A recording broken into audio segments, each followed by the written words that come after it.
नमस्कार।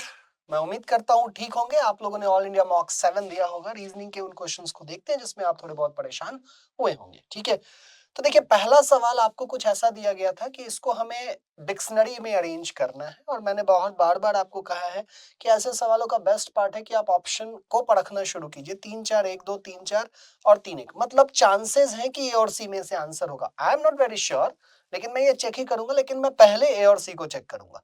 तो 3-4 HAS मतलब अगर ये 1 है और ये 2 है। ठीक है, अब मेरा कंफ्यूजन क्या है, 1 2 मतलब हम लास्ट चेक कर ले, 5-2 को तो HO और 2 क्या है HO, तो यहाँ पे W है मतलब ये लास्ट होना है।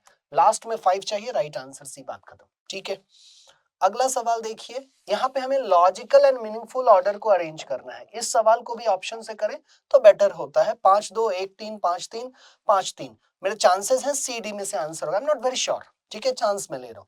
तो सबसे पहले कस्टमर, ठीक है भाई, कस्टमर ने सबसे पहला काम क्या किया, 5-3-3 पे आते हैं, नेटफ्लिक्स खोला। ठीक है, उसके बाद 6 और 4 की लड़ाई है। नेटफ्लिक्स खोलने के बाद आप साइन अप करते हैं, तब ना आप सब्सक्रिप्शन लेंगे। पहले तो साइन अप करेंगे, अपना प्रोफाइल बनाएंगे, तब आप सब्सक्रिप्शन लेंगे।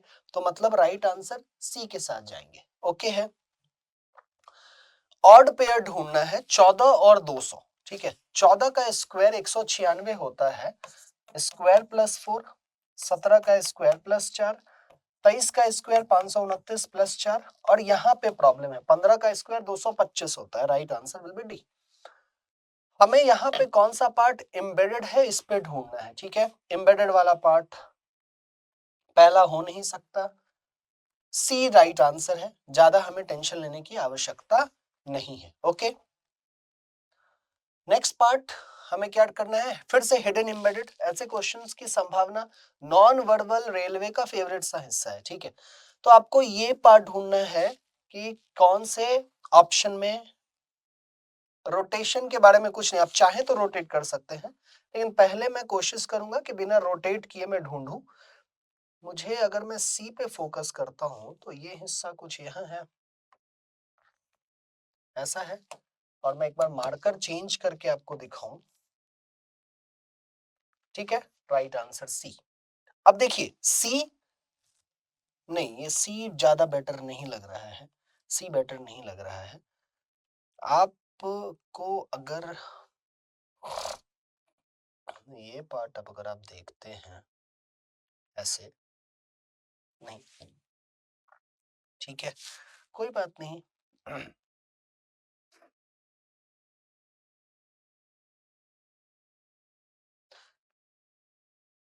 ये ऑप्शंस यहाँ पे बड़े अजीब हैं, figure A, figure B, figure A, नहीं नहीं, ये गड़बड़ है। ठीक है, ये ए बी सी डी, ठीक है, उस हिसाब से तो सी के साथ आप जाइए, C is the best part. ठीक है, नेक्स्ट पार्ट देखते हैं। Petal is related to flower. ठीक है, पंखुड़ियां फूल का एक हिस्सा होती हैं। और clock is related to time, sunlight, tyre, car, desk is related to chair. Part ऐसा समझिए, पार्ट। ठीक है, so the right part is, नहीं, tyre is a part of chair. Right answer will be C, tyre is a part of chair. Clock is related to time, घड़ी समय बताता है, petal flower नहीं बताता है, सनलाइट देता है, बट पार्ट की बात हो रही है। ठीक है, राइट आंसर सी हो जाएगा। नेक्स्ट पार्ट देखते हैं। Introducing a boy Ankur says, तो स्पीकर कौन है, अंकुर है। अपने आप को अंकुर की तरह इमेजिन कीजिए, लड़का लड़की पता नहीं फिलहाल हमें। ही इज द बॉय मतलब बॉय की बात हो रही है। हिंदी में कीजिए, एक लड़के का परिचय देते हुए अंकुर कहता है वह मेरे दादा की बहू, दादा की बहू मतलब मेरी माँ की इकलौती बहन, दादा के बहू, माँ की इकलौती बहन, मौसी, मौसी का बेटा मतलब कौन होता है, कजिन होता है, कजिन होता है। How is the boy related to Ankur, right answer D हो जाएगा। अगला सवाल आपके सामने कुछ ऐसा है कि हमें इसमें Venn diagram, women, mother, pilot. देखिए all the mother are women, ये तो कंफर्म है, and some pilot can be mother, some pilot can be women as well, so the right answer will be C. 49 ये 7 का square है, ये 13 का square है, 7 गुणे 2 13 गुणे 2। अब यहाँ पे क्या हमें चाहिए, मतलब मुझे 25 गुणे 2 50 करना होगा। 25 मतलब यहाँ पे मुझे 25 चाहिए होगा, ठीक है। तो 25 का स्क्वायर 625, 25 का रूट ले रहे हैं ना, तो यहाँ पे 625 हो जाएगा। ओके, अगला सवाल पेपर कटिंग फोल्डिंग के आधार पे। यहाँ पे जो हमने सर्कल काटा, जब हम इसे इधर मोड़ा है फिर इधर मोड़ा है, ये ऐसे होगा, ठीक है। फिर इधर फोल्ड करेंगे तो एक यहाँ आएगा, फिर एक यहाँ आएगा, एक यहाँ आ जाएगा। राइट आंसर बीच में नहीं आएगा, बी के साथ जाएंगे। The best representation would be B. Okay, cone is related to ice cream, bowl is related to cone को हम, कोन में हम आइसक्रीम सर्व करते हैं, बाउल में हम सूप सर्व करते हैं, सूप सर्व करते हैं। ट्रायंगल्स निकालना है। देखिए थोड़ा सा कंसंट्रेट कीजिए। सबसे पहले इस हिस्से पे, ठीक है, कितने पार्ट हैं, 1 2 3 4 5 6, मतलब अंदरूनी हिस्से में 6 गुणा 2 12। पहले तो ये ट्रिक हमने लगा लिया। यहाँ पे 3 होंगे, इधर 3 होंगे, यहाँ 3 होंगे और यहाँ 3, तो 12 और 3 बार 4 है तो 12 और हो गए।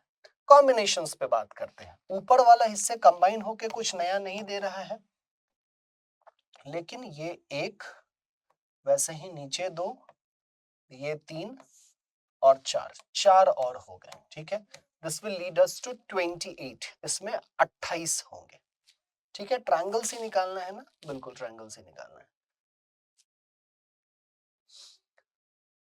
96 को लिखा है 32, स्क्वायर नहीं, डिवाइड कीजिए 3 से। यहां भी 3 से अगर हम डिवाइड करें 16, ऑप्शन बिल्कुल है। ग्रुप्स बनाएंगे तो काम तुरंत और आसानी से हो जाएगा, ठीक है। तो 3 का ग्रुप, 3 का ग्रुप, 3 का ग्रुप। क्या मैं इसको सेम कर सकता हूँ? नहीं कर सकता, ऑल्टरनेट को सेम नहीं, ग्रुपिंग गलत है। अगर हम 4 का ग्रुप बनाए, इसको सेम नहीं, इसको नहीं, ग्रुपिंग गलत है। कोई बात नहीं, टेंशन मत लीजिए। देखिए X Y Z, X X, Y Y, Z Z, X Y Z, ठीक है। X Y Z, X X, Y Y, Z X Y Z. So the right answer would be Y X Z Y, Y X Z Y, right answer B हो जाएगा। Next part पे focus करते हैं। P 16 है, K देखिए, P का उल्टा K 11 पे, S का उल्टा H, ठीक है, V का उल्टा E 5 पे, Y का उल्टा B, और B कितने पे, 2 पे, राइट आंसर 2 हो जाएगा। 3 ऑफ द फॉलोइंग पेयर में हमें ढूंढना है कि कौन सा गलत है, ठीक है।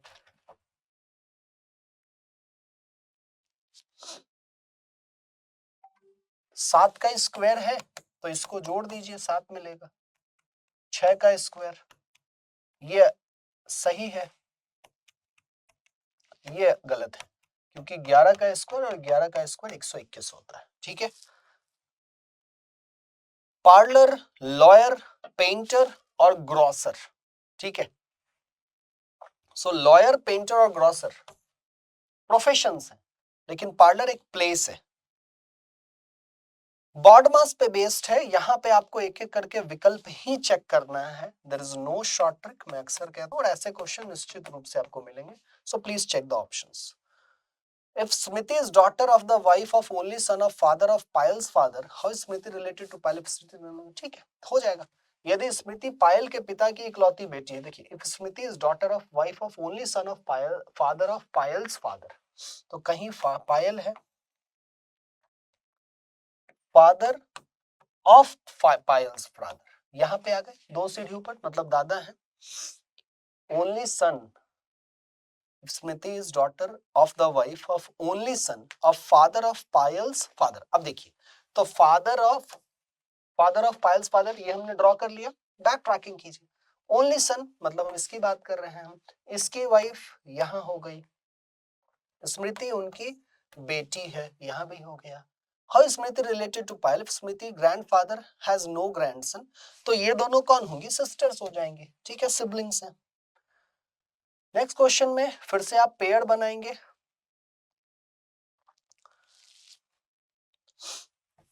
तीन तीन तीन, ये सेम नहीं हो सकता, ऑल्टरनेट नहीं, ग्रुपिंग गलत, बड़ा बना लीजिए, alternate A B C D, A B C D.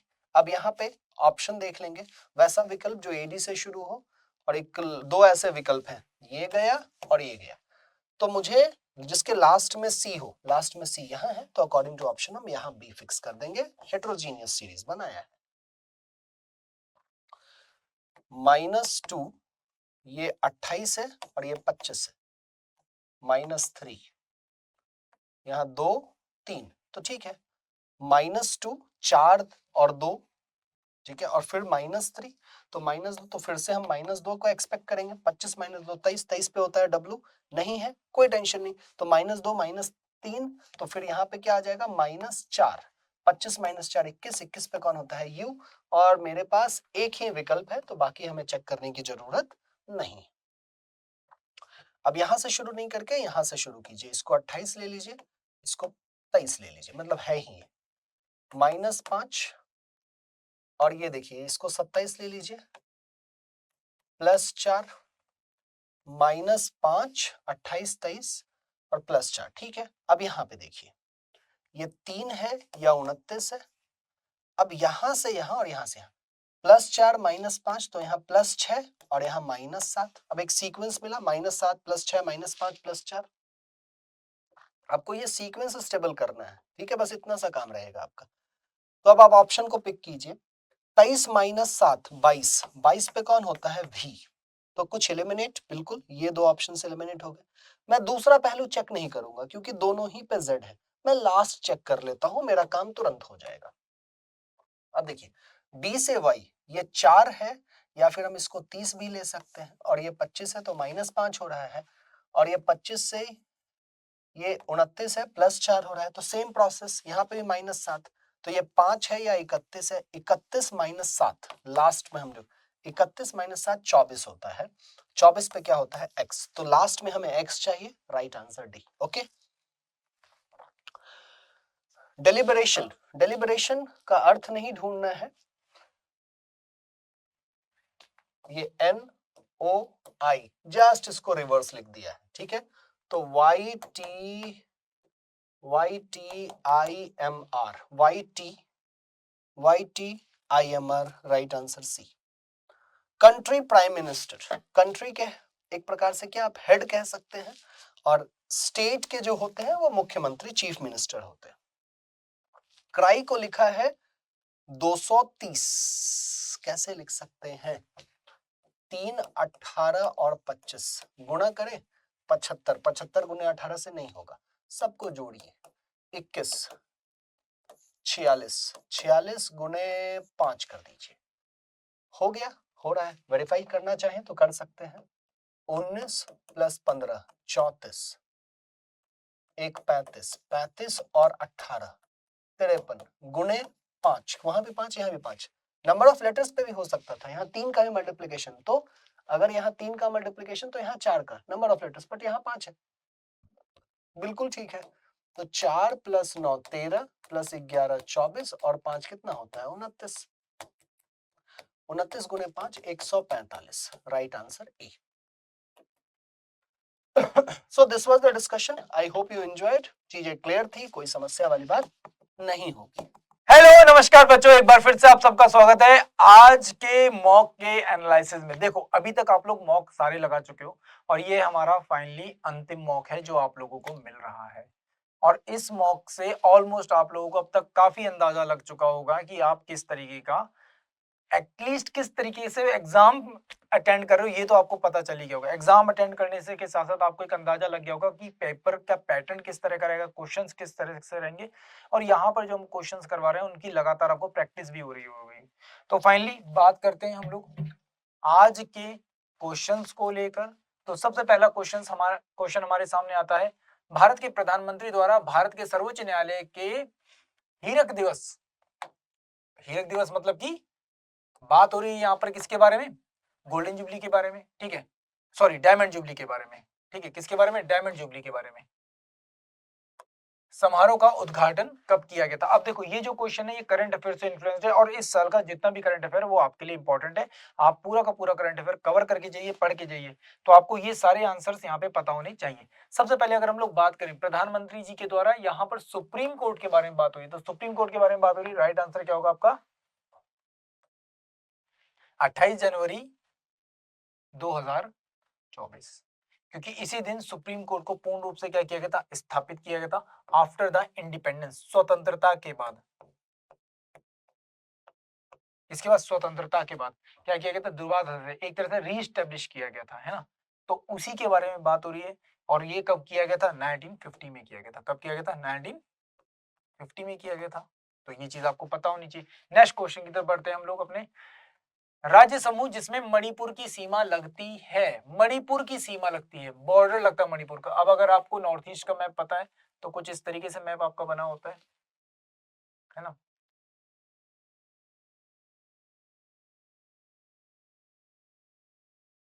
कुछ इस तरीके से आपका मैप है, बीच में आता है आपका बांग्लादेश।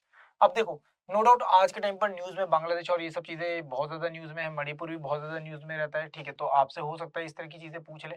तो यहाँ पे राइट आंसर आपका क्या होगा? अगर आप लोग देखोगे तो यहाँ पे आता है आपका अरुणाचल प्रदेश, ठीक है? अरुणाचल प्रदेश के बाद नीचे की तरफ आता है नागालैंड, इधर आता है आपका कौन सा? मणिपुर। देन नीचे की तरफ आता है आपका, यहाँ पर आता है इस तरीके से क्या आपका असम वाला पार्ट आता है, यहाँ पे आता है आपका मेघालय, यहाँ पे आता है आपका मिजोरम, यहाँ पे आता है आपका त्रिपुरा। तो अगर आप लोग सही मायने में देखोगे तो यहाँ पे आपका क्या है? मणिपुर वाला पार्ट है। तो एक तरफ लग गया आपका क्या? नागालैंड, एक तरफ लग गया मिजोरम और एक तरफ लग गया असम। तो यहाँ पे राइट आंसर आपका कौन सा होगा अगर आप लगाना चाहोगे तो? हाँ भाई, राइट आंसर यहाँ पे आपका कौन सा होगा? C is the right answer, Nagaland, Assam and Mizoram. Next question अगर हम लोग बात करते हैं, what is the source of Nile river? Nile river का सोर्स क्या, उद्गम स्थल कौन सा है नाइल रिवर का? ठीक है, लेक नासिर, ठीक है, लेक विक्टोरिया, लेक चाड या फिर लेक तांगनिका। तो कौन सी यहाँ पे लेक है जो कि नाइल रिवर का ओरिजिन है? अगर आपसे कोई पूछे तो आप लोग यहाँ पर क्या बताएंगे? नाइल रिवर नो डाउट विश्व की सबसे लंबी नदी है जो कि हमें अफ्रीकन कॉन्टिनेंट में देखने को मिलती है। कहाँ पर देखने को मिलती है? अफ्रीकन कॉन्टिनेंट में देखने को मिलती है। और राइट आंसर यहाँ पर क्या है? Lake Victoria. क्या है? Lake Victoria. तो B is the right answer, ठीक है? वर्ल्ड की लार्जेस्ट रिवर्स में से एक है ये। नेक्स्ट क्वेश्चन के बारे में बात करते हैं। Who amongst the following Dogri folk dance recently किसी को पद्म अवार्ड मिला गया है, ठीक है? पद्मश्री अवार्ड दिया गया है सेंट्रल गवर्नमेंट के थ्रू, जो कि डोगरी फोक डांस से संबंधित है। किसको दिया गया है? ठीक है, रोमाला राम, ठीक है, पार्वती डोगरा, रेशमा उलियाना या फिर दीपा रानी। तो आप यहाँ पे क्या आंसर लगाएंगे? अगर ये देखो, अब ये भी जो है एक तरह से देखा जाए फोक आर्ट एंड कल्चर का जो क्वेश्चन होता है उससे इन्फ्लुएंस ये क्वेश्चन है और एक तरह से करंट अफेयर से भी जुड़ा हुआ है। तो स्टैटिक जीके और करंट अफेयर दोनों से जुड़ा हुआ ये क्वेश्चन हो जाता है यहाँ पर। अब यहाँ पे जो आपका राइट आंसर होगा, राइट आंसर क्या होगा? रोमालो रामा जी को यहाँ पर पद्मश्री अवार्ड से सम्मानित किया गया। 2024 की बात हो रही है यहाँ पे, ध्यान रखना 2024 की बात हो रही है, जो कि रिसेंटली उनको दिया गया है। नेक्स्ट क्वेश्चन के बारे में बात करते हैं हम लोग यहाँ पर। Recently prime minister of India awarded the Antariksh Yatri Pankh to 4 Indian air force elite pilots. What are there recently to. हाल ही में भारत के प्रधानमंत्री ने 4 भारतीय वायुसेना के विशिष्ट पायलटों को अंतरिक्ष यात्री पंख से सम्मानित किया है।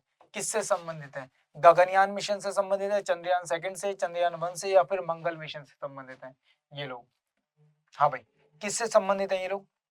अब ये क्वेश्चन देखो सच में बहुत बेहतरीन क्वेश्चन है। अगर मुझे लगता है कि यार ऐसे क्वेश्चन अगर एग्जामिनर पूछ रहा है तो सीरियसली वो आपकी नॉलेज को, आपके करंट अफेयर को, इन सब को चेक करना चाहता है।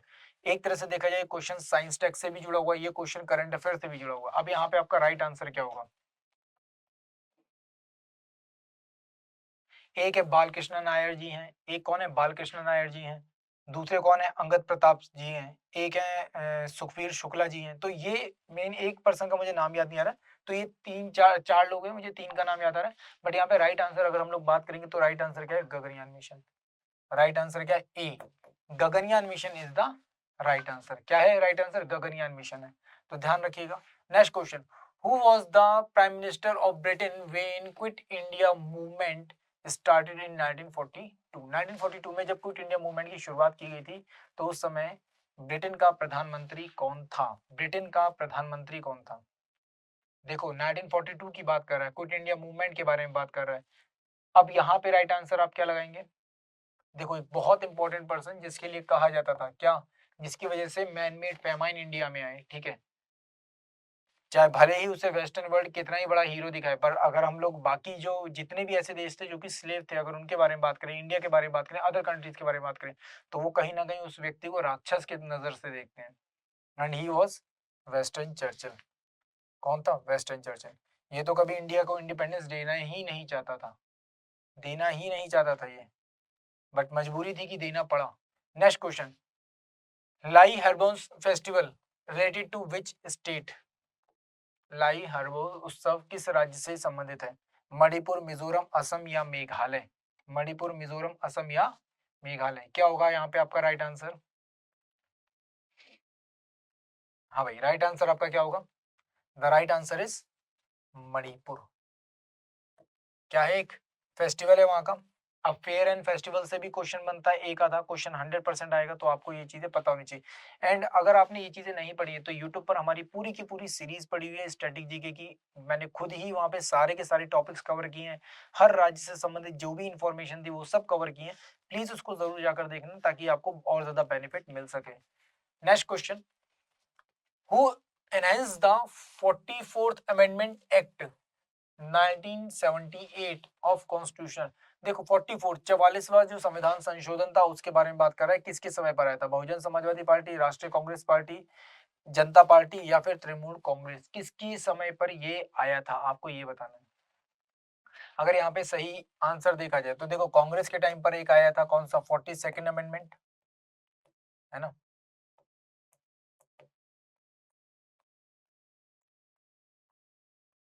और इसी के अगेंस्ट में आगे चलकर जनता पार्टी यहाँ पर लेकर आती है क्या? 44th amendment. इसी में जो दी गई बातें थी उन्हीं को क्या किया गया था? रिप्लेस करने की कोशिश की गई थी। तो I hope you got the answer. तो right answer is C. Right answer क्या हो जाएगा आपका? सी हो जाएगा। और इस समय पर जो लीडर थे वो कौन थे? Morarji Desai.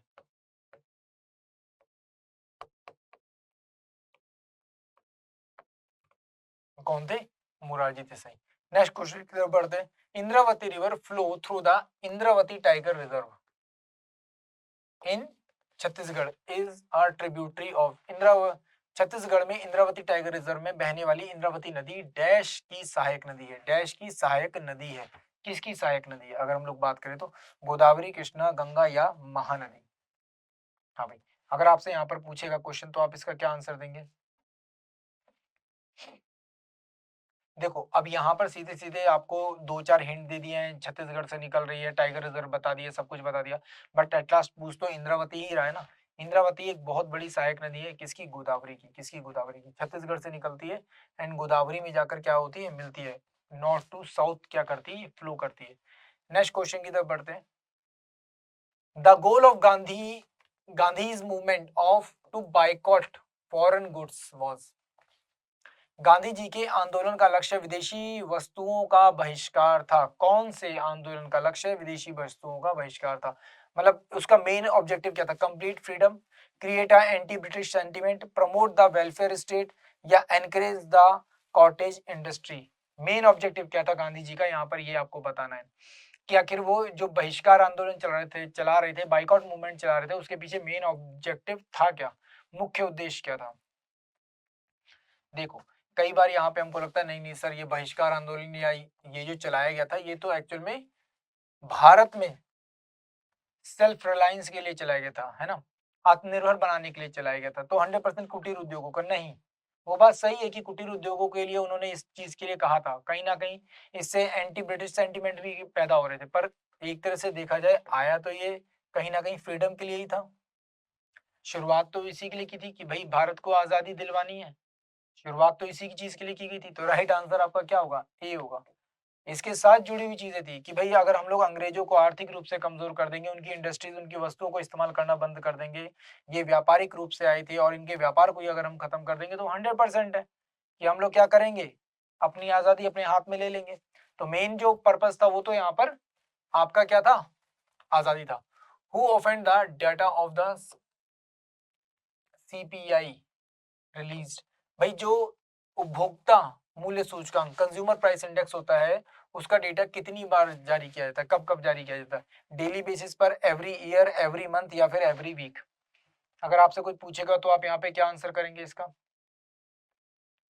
CPI, consumer price index. दो होते हैं, एक होल प्राइस इंडेक्स होता है डब्ल्यूपीआई और एक कौन सा होता है?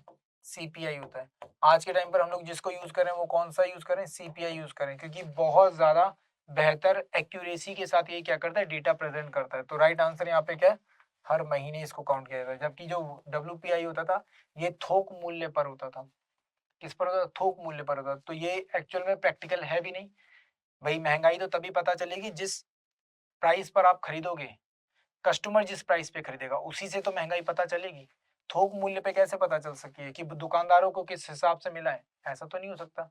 सही मायने में देखा जाए, ग्राउंड पर देखा जाए तो क्या कंज्यूमर के हाथ में जो जिस प्राइस पर आई चीजें उसी से पता चलेगा। Next question, the word China man is used in which game? China man जो शब्द है वो किस खेल में प्रयोग किया गया था? जूडो, क्रिकेट, बिलियर्ड या फिर गोल्फ? हाँ भाई, राइट आंसर क्या होगा यहाँ पर? गेम से रिलेटेड एक आधा क्वेश्चन बनता है, चाहे वो अवार्ड्स ट्रॉफी हो या फिर वो कोई टर्मिनोलॉजी पूछ लिया जाए। तो यहाँ पे राइट आंसर आपका क्या होगा? राइट आंसर है क्रिकेट। राइट आंसर क्या है? Cricket is the right answer. क्या है? Cricket is the right answer. Next question आता है, where did the Mohiniattam from dance developed? Mohiniattam जो नृत्य है उसका विकास कहाँ हुआ था? मेघालय, केरल, कर्नाटक या तमिलनाडु? मेघालय, केरल, तमिलनाडु या कर्नाटक, किस में आप आंसर लगाओगे यहाँ पे? देखो सीधी सी बात है, जब भी हम लोग बात करते हैं मोहिनीअट्टम तो राइट आंसर क्या लगता है? केरल लगता है। मोहिनीअट्टम जो डांस है, जो मोहिनीअट्टम है, ये एक्चुअल में जो विष्णु का अवतार था एक मोहिनी का, किसका? भगवान विष्णु का जो अवतार है मोहिनी, कौन सा? मोहिनी, उससे संबंधित है। किससे संबंधित है? भगवान विष्णु का जो अवतार है मोहिनी, उससे संबंधित है।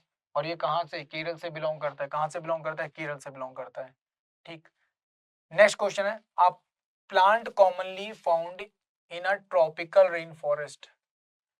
उष्णकटिबंधीय वर्षा वनों में आमतौर पर पाया जाने वाला एक पौधा कौन सा है? ऑर्चिड है, ठीक है, देन डेडारू जिसे कहते हैं वो है, पाइन है या फिर नीलगिरी है? कौन सा वो है जो कि हमें उष्णकटिबंधीय वर्षा वनों में देखने को मिल जाता है? वर्षा वनों में मिलता है। देखो अब इस तरह के क्वेश्चंस जब आते हैं, या तो आपने थोड़ा सा डिटेल में इन चीजों को पढ़ाओ, वेजिटेशंस को डिटेल में पढ़ाओ, तब आपको ये चीज पता चल जाती है। पर एक आधा क्वेश्चन एग्जामिनर कभी ऐसा डाल दे जो थोड़ा बहुत मुश्किल और टफ लगे, तो कोशिश करना कि भाई क्या करना है, या तो क्वेश्चन अवॉइड करो नेगेटिव मार्किंग से बचने के, और अगर आपको कंफर्म आंसर पता है तो बता देना। तो यहाँ पे राइट आंसर क्या होगा? ऑर्चिड होगा। कौन सा होगा? ऑर्चिड होगा। नेक्स्ट क्वेश्चन देखते हैं, Konkan railway connect, Konkan railway जुड़ता है, किससे जुड़ता है कोंकण रेलवे? गोवा, मैंगलोर, रोह एंड मैंगलोर के बीच में, कन्याकुमारी एंड मैंगलोर के बीच में, एंड कन्याकुमारी एंड मुंबई के बीच में। अगर देखा जाए तो हम लोग बात किसके बारे में कर रहे हैं? हमारा जो वेस्टर्न घाट वाला पार्ट है इसके बारे में बात कर रहे हैं ना, इस वाले पार्ट के बारे में बात कर रहे हैं। तो यहाँ पर हमारा क्या, कोंकण रेलवे का एक रेंज है जो कि चलती है। एक तरह से देखा जाए ये पहली ऐसी ट्रेन सर्विस थी जो कि जहाँ पे पब्लिक प्राइवेट पार्टनरशिप के बेसिस पर क्या काम किया गया था, ठीक है, जहाँ पे प्राइवेट पार्टनरशिप अच्छे खासे लेवल पर थी। तो यहाँ पर आपको बताना होगा राइट आंसर क्या है। अगर हम लोग राइट आंसर देखें तो ये चलते रॉ से लेकर मैंगलोर तक, गोवा से ऊपर एक पॉइंट है महाराष्ट्र में, वहां से लेकर कहाँ तक, सॉरी, यहाँ से लेकर नीचे मैंगलोर तक का जो पॉइंट है ये क्या करती है? कवर करती है, ठीक है, जिसे कोंकण बेल्ट या कोंकण रेंज के रूप में हम लोग जानते हैं। खैर, तो राइट आंसर आपका क्या हो गया? बी हो गया। सो ये थे आपके आज के क्वेश्चंस, मॉक के क्वेश्चंस। उम्मीद करता हूँ आप लोगों ने इन क्वेश्चंस को अच्छे से समझा होगा, इनके आंसर्स को जाना होगा और अच्छा एक स्कोर भी किया होगा। और मैं ये भी उम्मीद कर रहा हूँ कि जब आप लोग एग्जाम में जाएंगे तो आप लोग एग्जाम में और ज्यादा बेहतर करके आएंगे। हेलो एवरीवन, सभी का स्वागत है इंजीनियर्स वाला मॉक टेस्ट 7 में। होपफुली आपका मॉक टेस्ट बहुत बढ़िया गया होगा, और अगर नहीं भी गया है तो कोई बात नहीं, जो वीक एरिया है उन पर काम कीजिए, इस तरीके से आप अपना स्कोर इंक्रीज कर सकते हैं। चलिए तो हम स्टार्ट करते हैं मॉक टेस्ट 7 का जनरल साइंस का discussion.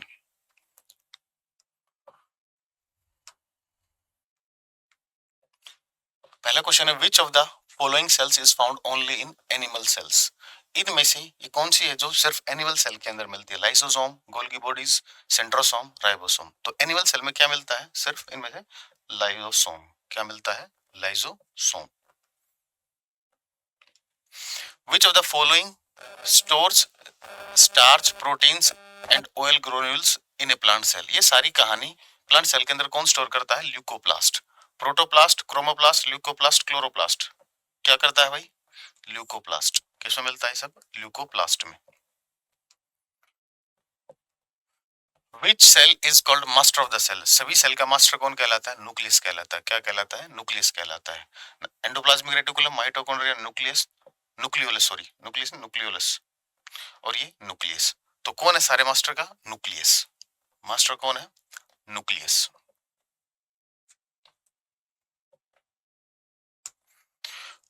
Which is the largest cell organelle present in a cell? इनमें से कौन सी सबसे लार्जेस्ट सेल ऑर्गेनली है? Endoplasmic reticulum, nucleus, Golgi bodies, mitochondria. कौन सी है भाई? Nucleus. What is the study of birds called? Birds की स्टडी को क्या कहा जाता है? ऑर्निथोलॉजी। क्या कहा जाता है? ऑर्निथोलॉजी, ना कि बर्डोलॉजी। क्या कहते हैं? Ornithology. Option number B. The study of hematology is related to ये जो हीमोवर्ड है किससे रिलेटेड है? ब्लड से रिलेटेड है। तो हीमोटोलॉजी किससे रिलेटेड हो जाएगी? आपकी ब्लड से रिलेटेड हो जाएगी।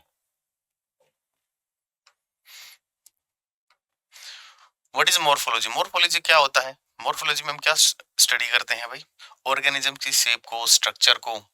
स्टडी ऑफ इंसेक्ट्स नहीं, स्टडी ऑफ ह्यूमन डेवलपमेंट नहीं, study of shape, structure and specific structural properties of organism, ये हम मोर्फोलॉजी में डिस्कस करते हैं। The group that is repelled by aqueous molecule. Aqueous molecule मतलब एक्वस का मतलब वाटर, ठीक है ना। तो जो ग्रुप वाटर को रिपेल करते हैं उनको हम क्या बोलते हैं? हाइड्रोफोबिक। फोबिक मतलब फोबिया, ठीक है ना। फोबिक मतलब फोबिया। किसका फोबिया? हाइड्रो, पानी का फोबिया। तो जिस चीज से डर लगता है वो चीज उससे दूर रहेगी। आपको किसी चीज से डर लगता है तो क्या आप उस चीज के पास रहोगे? नहीं रहोगे, आप उससे दूर भागने की कोशिश करोगे, ठीक है। तो आंसर क्या होगा? Hydrophobic. The property of carbon due to which its molecule can join with each other to form long carbon chain। Carbon या किसी भी एलिमेंट की वो प्रॉपर्टी, ठीक है ना, जो अपने एलिमेंट्स के साथ कंबाइन होकर लॉन्ग चेन बनाने की टेंडेंसी रखते हो, उसे हम क्या बोलते हैं? कैटेनेशन बोलते हैं, ठीक है ना। और ये प्रॉपर्टी सबसे ज्यादा किसके पास होती है? कार्बन के पास होती है। तो इस प्रॉपर्टी का नाम उसने पूछा है symmetry, triangular covalent, single covalent chain. तो कैटेनेशन तो है नहीं, ठीक है ना, लेकिन इसमें क्या बना रहे हैं हम? लॉन्ग चेन बनती है कैटेनेशन में, इसलिए हम यहाँ पर ऑप्शन हमारा हो जाएगा चेन। क्या आंसर हो जाएगा? Option D, chain. A mixture of sodium bicarbonate, sodium bicarbonate and a mild edible acid यानी कि टार्टेरिक एसिड, इसको हम क्या बोलते हैं? Baking powder. इसको हम क्या बोलते हैं? Baking powder.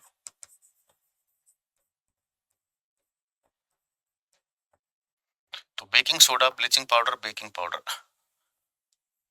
ठीक है। ओनली सोडियम बाइकार्बोनेट होता तो आंसर क्या होता? Baking soda. लेकिन जब सोडियम बाइकार्बोनेट जो होता है ये एक बेस है, बेसिक सॉल्ट है, इसका टेस्ट कड़वा होगा, इसी कड़वेपन को हटाने के लिए एसिड यूज करते हैं।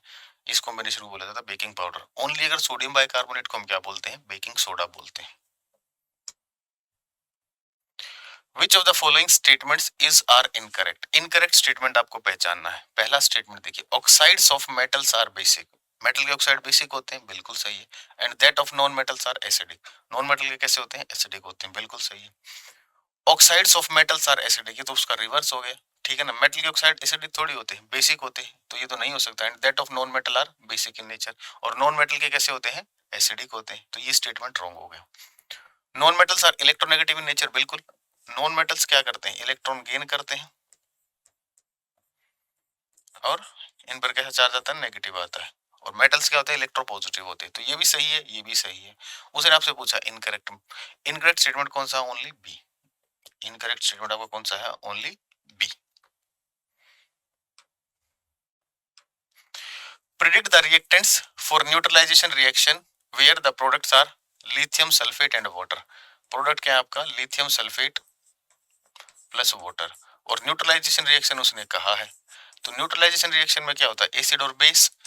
तो अगर आप इसे पानी में डालोगे तो आपको कौन सा एसिड मिलेगा, H2SO4 मिलेगा। और बेस कौन सा मिलेगा, लिथियम की वैलेंसी 1, हाइड्रोक्साइड की वैलेंसी 1। ठीक है, तो अगर हम इसको एटलीस्ट करें, हमारे पास प्रोडक्ट क्या बनते हैं, सल्फ्यूरिक एसिड और लिथियम हाइड्रोक्साइड। ठीक है, उसने रिएक्टेंट पूछा था, तो अगर हम इन दोनों को रिएक्ट कराएंगे तो हमारे पास ये प्रोडक्ट मिलेंगे।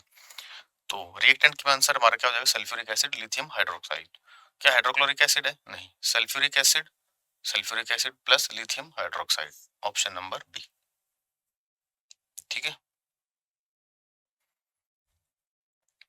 When coal and petroleum are burned in insufficient air, मतलब उन्हें प्रॉपर अमाउंट में ऑक्सीजन नहीं मिल रही, which harmful gas is produced causing a pollution. तो जब प्रॉपर अमाउंट में अगर कंबशन नहीं होगा तो कार्बन मोनोऑक्साइड बनती है, जो कि एक जहरीली गैस है। कार्बन डाइऑक्साइड नहीं, कार्बन डाइऑक्साइड कब बनती है, जब कंप्लीट कंबशन होता है। ऑक्साइड्स ऑफ नाइट्रोजन नहीं, कार्बन मोनोऑक्साइड। इनकम्प्लीट कंबशन से कार्बन मोनोऑक्साइड हमें मिलती है। Naphthalene balls are prepared from, naphthalene ball किससे मिलती है, कोल तार से मिलती है। नेपथलीन बॉल्स देखिए होंगे आप लोगों ने, कपड़ों में रखी जाती है, ठीक है ना, ताकि कीड़े मकोड़ों से बचाने के लिए। और नेपथलीन बॉल्स जो होती है कौन सा प्रोसेस शो करती है, सब्लिमेशन। ये सॉलिड फॉर्म में होती है, डायरेक्ट किस में जाती है, वेपर्स में जाती है, कोई रेजिड्यू नहीं छोड़ती पीछे। कोक, पेट्रोलियम, कोल गैस, कोल तार। तो नेपथलीन बॉल्स किससे मिलती है, हमें कोल तार से मिलती है। किससे मिलती है, कोल तार से मिलती है। The class of compounds with a functional group which has no oxygen atom, आपको वो फंक्शनल ग्रुप सेलेक्ट करना है जिसमें कोई ऑक्सीजन नहीं होता। हेलो कंपाउंड्स मतलब जिसमें फंक्शनल ग्रुप आपका फ्लोरीन हो, क्लोरीन हो, ब्रोमीन हो, आयोडीन हो। एस्टर का formula RC double bond O R dash, same भी हो सकते हैं ये R और R डैश, डिफरेंट भी हो सकते हैं। Ketone, carboxylic acid. तो अब आपसे पूछा गया है कि किस में ऑक्सीजन नहीं होता, इन तीनों में ऑक्सीजन है, हेलो कंपाउंड्स में ऑक्सीजन नहीं होता। तो आंसर आ जाएगा ऑप्शन ए, हेलो कंपाउंड्स में ऑक्सीजन नहीं होता, आंसर रहेगा आपका option A. The chemical reaction in which heat is produced, जिस केमिकल रिएक्शन में हीट प्रोड्यूस होती है उसे हम क्या बोलते हैं, एक्सोथर्मिक बोलते हैं, कंबशन बोलते हैं, डिस्प्लेसमेंट बोलते हैं, एंडोथर्मिक बोलते हैं। देखो प्रॉपर डेफिनेशन ये कहता है हीट किस में प्रोड्यूस होता है, एक्सोथर्मिक रिएक्शन में, ठीक है ना, इसमें हीट निकलती है। ठीक है, Which of the following given reactions is opposite of combination? Combination के अपोजिट कौन सी होती है, डिकम्पोजिशन। कॉम्बिनेशन में क्या होता है, दो या दो से ज्यादा सब्सटेंस मिलकर एक सिंगल सब्सटेंस बनाते हैं। वही डिकम्पोजिशन में क्या होता है, एक सिंगल सब्सटेंस एक से ज्यादा प्रोडक्ट देता है। ठीक है, जैसे एक एग्जांपल भी अगर आप देखना चाहो, C+O2 ये बन गया CO2, ये तो हो गया कॉम्बिनेशन। जैसे अगर हम बात करें कैल्शियम कार्बोनेट, ये क्या देता है, कैल्शियम ऑक्साइड प्लस CO2। तो यहां पर देखिए आप, जब रिएक्टेंट एक होता है तो बोलते हैं हम कॉम्बिनेशन, सॉरी प्रोडक्ट जब एक होता है तो उसको क्या बोलते हैं, कॉम्बिनेशन। और जब रिएक्टेंट एक होता है तो उसको बोलते हैं डिकम्पोजिशन। ठीक है ना, ये बिल्कुल रिवर्स है।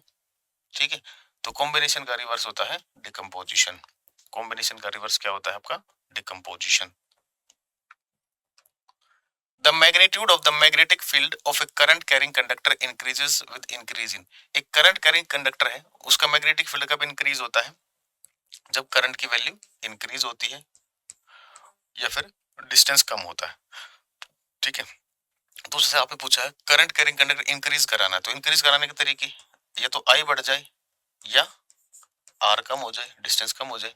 तो रेजिस्टेंस से कोई लेना देना नहीं, डिस्टेंस से लेना देना। लेकिन अगर आप डिस्टेंस बढ़ाओगे, विद इंक्रीज बोला है, अगर आपने डिस्टेंस को बढ़ा दिया तो मैग्नेटिक फील्ड कम हो जाएगी, रेजिस्टिविटी नहीं। करंट के बढ़ाने से मैग्नेटिक फील्ड बढ़ेगा करंट कैरिंग कंडक्टर का। The polarity of an electromagnet can be reversed by changing, electromagnet एक टेम्परेरी मैग्नेट होता है। ठीक है, इसमें हम पोलैरिटी को रिवर्स कैसे कर सकते हैं, करंट की डायरेक्शन को चेंज करके, direction of current by changing the direction of current. ठीक है, पोलैरिटी को रिवर्स करना है तो करंट की डायरेक्शन को हम चेंज करते हैं। ठीक है, magnetic field lines are, magnetic field lines कैसी होती है, क्लोज कर्व होती है, आपने देखा भी होगा। जैसे एक बार मैग्नेट हमने ली, ठीक है, तो इस बार मैग्नेट से ये नॉर्थ पोल है इसका, ये साउथ पोल है। ठीक है, नॉर्थ पोल से रेज निकलती है, परपेंडिकुलर निकलती है, भी ध्यान रखना। साउथ पोल की तरफ चलती है, साउथ पोल में एंटर करती है, ठीक है, परपेंडिकुलर ये एंटर करेंगी, उसके बाद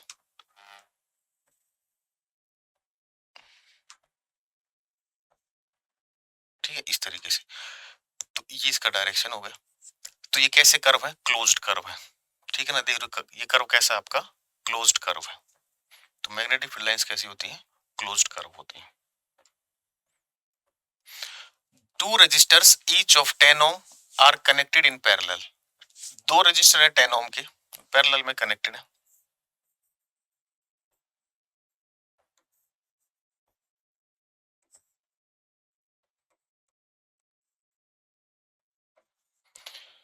The combination in turn is connected in series to a third resistance of 10 ohm. 10 ओम का एक तीसरा रजिस्टर है और 6 वोल्ट की बैटरी लगी है। उसने आपसे पूछा है the power supplied by the battery, ठीक है ना। बैटरी ने कितनी पावर सप्लाई की? तो बैटरी की पावर सप्लाई के लिए हमें क्या करना है? वोल्टेज तो पता ही है, बस एक बार करंट निकाल लें यहाँ से, तो पावर का फॉर्मूला हो जाएगा VI, ठीक है। तो फिर हम यहाँ से कितना पावर डिलीवर कर रही है वो हमें पता चल जाएगा। तो पैरेलल में सोल्व करने का एक सिंपल तरीका होता है, ठीक है ना। या तो आप इसको क्या करो, दो रेजिस्टेंस को पैरेलल में सोल्व करना हो तो R1 into R2 upon R1 plus R2 करते हैं। तो दूसरा तरीका क्या है, दोनों सेम है, अगर सेम है तो उस केस में क्या करते हैं, जो वैल्यू है डिवाइडेड बाय जितने हो, ये वैल्यू कितनी हर एक की 10 है, कितने हैं ऐसे 2 है, तो इसका कितना आ जाएगा 5, ठीक है। तो ये सर्किट कुछ इस तरीके से बन जाएगा, ये 5, ये 10, 6 वोल्ट का बैटरी। तो सीरीज में इक्विवेलेंट कैसे निकालते हैं? डायरेक्टली ऐड कर देते हैं, 5 प्लस 10 यानी कि 15 ओम, ठीक है। आई की वैल्यू निकाल लेते हैं, आई बराबर होता है V by R equivalent. V कितना है 6, आर इक्विवेलेंट कितना है 15, और हमें पावर निकालनी है इसकी, तो पावर क्या आ जाएगी इसकी VI। V कितना है 6, आई कितना है 6 बाई 15, 36 बाई 15 यानी कि 2 आएगा कहीं, ये रहा 2 पॉइंट, ठीक 2.4 watt, option number D, 2.4 watt, option number D.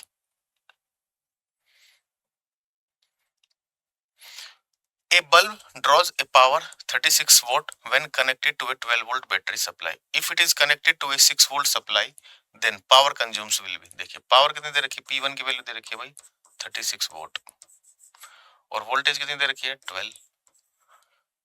अब वही उसी बल्ब को, ठीक है ना, कितनी वोल्टेज पर, कितनी वोल्टेज दी गई है 6 वोल्ट दी गई है, और वो कितना पावर कंजम्पशन आपसे पूछ रहा है, ये आपको निकालना है, ठीक है। तो इस पूरे केस में एक बात है, बल्ब के रेजिस्टेंस पर कोई इफेक्ट पड़ेगा? बल्ब का रेजिस्टेंस कब चेंज होता है, ठीक है, रजिस्टर किस फैक्टर पर डिपेंड करता है, लेंथ पर, एरिया पर, मटेरियल पर, ठीक है। तो वो तो उनमें से कोई भी चीज चेंज नहीं हो रही, टेम्परेचर पर, इनमें से कोई फैक्टर चेंज नहीं हो रहा है, तो यानी कि रेजिस्टेंस कांस्टेंट रहेगा। तो P बराबर है V स्क्वायर बाय R होता है भाई, R क्या हो जाएगा V स्क्वायर बाय P, ठीक है। तो हम यानी कि ये वैल्यू क्या रहेगी, कांस्टेंट रहेगी। तो अगर ये कांस्टेंट रहेगी तो दो तरीके सोल्व करने हैं, या तो आप इन वैल्यूज को पुट करके यहाँ से रेजिस्टेंस निकाल लो, ठीक है ना, फिर यही सेम फॉर्मूला वहां पर यूज कीजिए, P2 आपके पास आ जाए। नहीं तो अगर ये कांस्टेंट है तो हम डायरेक्ट लिख सकते हैं V1 का स्क्वायर बाय P1 का square is equal to V2 का स्क्वायर बाय P2 का स्क्वायर, स्क्वायर नहीं P1, ठीक है। V1 का वैल्यू कितना है भाई, ये V1 मान लीजिए, इसको V2 कर लेते हैं। V1 है हमारा 6, तो 6 इंटू 6, P1 कितना है 36, V2 कितना हो गया, अरे यार सॉरी V1 है आपका 12 इंटू 12, P1 कितना है 36, V2 कितना है 6 इंटू 6 P2, तो ये कैंसिल आउट, ये 2 पर कैंसिल आउट, ये भी 2 पर कैंसिल आउट, ठीक है ना। और ये यहाँ से डायरेक्ट 9 पर कैंसिल आउट हो जाएगा, 4 9 36, P2 इक्वल टू आ गया 9 वोल्ट। तो पावर कितनी हो जाएगी 9 वोल्ट, ऑप्शन नंबर सी, ठीक है।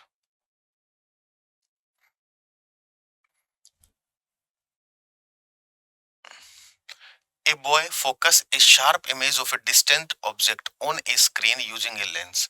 The distance between the lens and the screen is approximately equal to, वो कह रहे हैं कि लेंस लेकर डिस्टेंस बहुत दूरी पर ऑब्जेक्ट रखा है, मान लो इन्फिनिटी पर रखा है फॉर एग्जांपल, बहुत दूरी पर इन्फिनिटी पर रखा है, उसका इमेज स्क्रीन पर ला रहे हैं। तो अगर कोई डिस्टेंट ऑब्जेक्ट है, ठीक है ना, चाहे आप किसी भी केस में देखो, चाहे कॉनकेव लेंस हो चाहे कॉन्वेक्स लेंस हो, उसका इमेज कहां पर बनता है? फोकस पर बनता है। यानी कि स्क्रीन और लेंस के बीच की दूरी किसके बराबर होनी चाहिए? फोकस के बराबर होनी चाहिए। ठीक है, तो आपसे क्या पूछा उसने? The distance between the lens and screen. हाँ, लेंस और स्क्रीन के बीच में दूरी कितनी होनी चाहिए? फोकस के बराबर। और ऑप्टिकल सेंटर और फोकस के बीच का जो दूरी होता है उसी को हम क्या बोलते हैं? Focal length. फोकल लेंथ को हम किसे लिखते हैं? एफ से। An object is placed at the principal focus of a concave lens. Concave lens के लिए ऑब्जेक्ट डिस्टेंस, इमेज डिस्टेंस और फोकल लेंथ तीनों क्या होती हैं? नेगेटिव होती हैं। पहली चीज तो which of the following option represent the characteristic of the image formed? Concave lens हमेशा कैसी इमेज बनाता है? वर्चुअल बनाता है, इरेक्ट बनाता है और डिमिनिश्ड बनाता है। ठीक है, वर्चुअल एनलार्ज नहीं बनाता, वर्चुअल एंड हाईली डिमिनिश्ड। ठीक है ना, वर्चुअल बनाता है और छोटी बनाता है। ठीक है, तो ये इंपॉर्टेंट पॉइंट्स आपको ध्यान रखने। A ray of light in air is incident at an angle 45. Angle of incidence आपको दे रखा है 45 डिग्री है। On the surface separating air from a medium of refractive index √2. Medium का रिफ्रैक्टिव इंडेक्स आपको दे रखा है √2 दे रखा है। The ray is refracted in the medium at an angle of refraction आपसे पूछा है, तो स्नेल्स लॉ यूज करेंगे। म्यू बराबर होता है sine of angle I divide by sine of angle R. I कितना दे रखा, म्यू कितना दे रखा है? √2 दे रखा है। साइन आई कितना है? 45 डिग्री। साइन आर आपको निकालना है। ठीक है, तो इधर साइन आर आ जाएगा। साइन 45 कितना होता है भाई? 1/√2 होता है, और ये डिनोमिनेटर में आ जाएगा √2, यानी कि ये आ गया 1/2। तो 1/2 कितने पर होता है? 30 डिग्री पर होता है। तो एंगल ऑफ रिफ्रैक्शन कितना आ जाएगा? 30 डिग्री आ जाएगा। ऑप्शन है।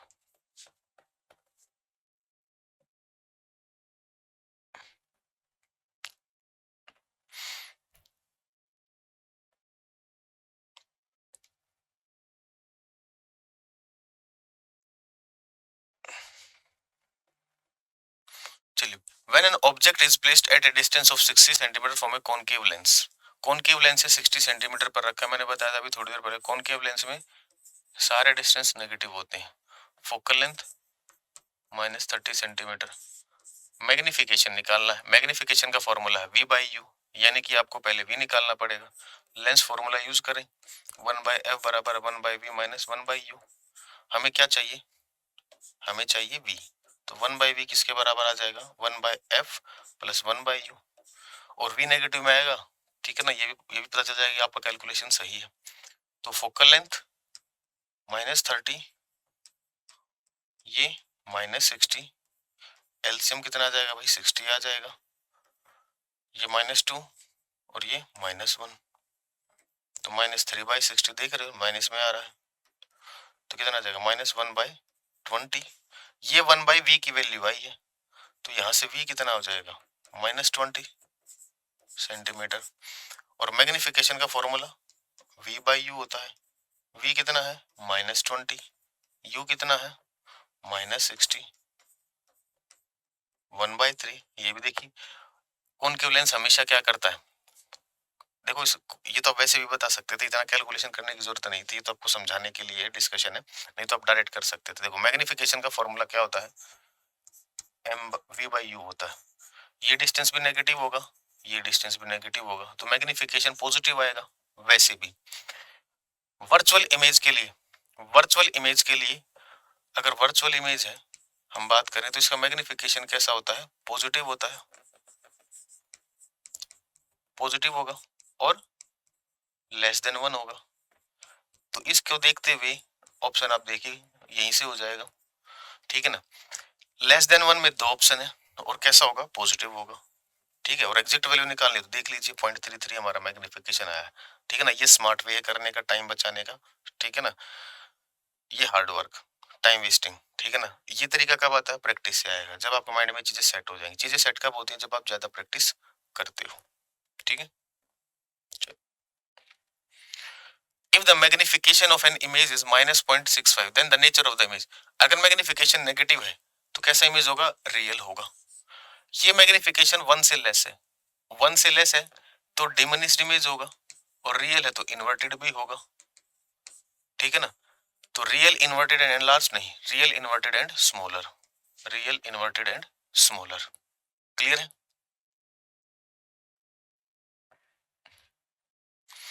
What is the approximate minimum distance between source and reflector for an echo? Echo के लिए सभी को पता होगा मिनिमम डिस्टेंस कितना चाहिए होता है? 17 मीटर, 17.2 मीटर होता है, कई बार 17.1 मीटर होता है, ठीक है। क्योंकि देखो इको सुनने के लिए टाइम डिफरेंस कितना होना चाहिए भाई? 0.1 सेकंड होना चाहिए, एयर में बात हो रही है, या 1/10 सेकंड होना चाहिए, ठीक है। जैसे देखिए ये ऑब्स्टेकल है, यहाँ पर सोर्स रखा है साउंड का, ठीक है, ये आपका ऑब्स्टेकल है। तो इको कब सुनाई देगी आपको? जब साउंड पहले यहां से यहां जाएगी, इसे टकराएगी और फिर वापस आएगी। तो अगर ये डिस्टेंस d है तो साउंड ने टोटल डिस्टेंस कितना ट्रेवल किया होगा? 2d किया होगा। तो डिस्टेंस बराबर होता है speed into time, speed into time. Distance कितना है? 2d है। साउंड की स्पीड 20 डिग्री सेल्सियस पर बात करते हैं 344, ठीक है, और टाइम कितना लगा? 1/10 सेकेंड। तो d बराबर कितना आ जाएगा?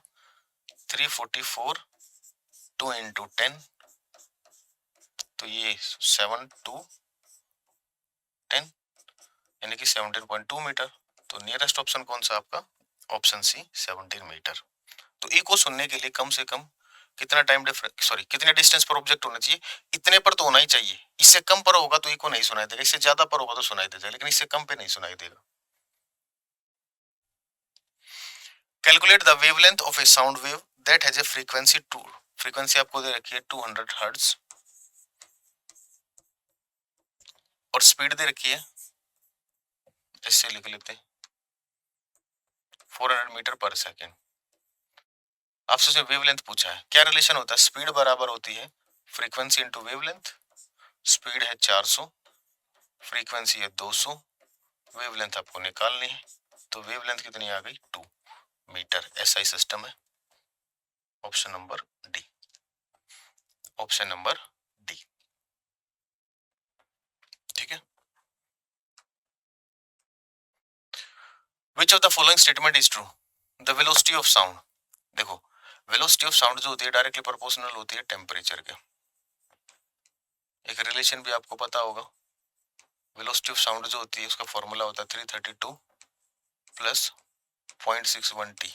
टी क्या है? Temperature in degree Celsius. जितना टेम्परेचर ज्यादा उतनी स्पीड ज्यादा।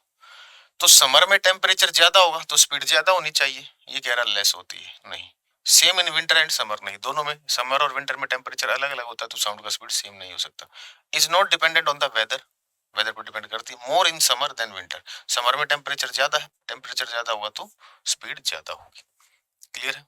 नमस्कार, मैं उम्मीद करता हूं आप लोग ठीक होंगे। मेरा नाम कुशल आनंद है और आज हम लोग ऑल इंडिया मॉक 7 के मॉक वाले सवालों को देखते हैं और चुनिंदा वो सवाल जो जिन्होंने आपको थोड़ा बहुत परेशान किया।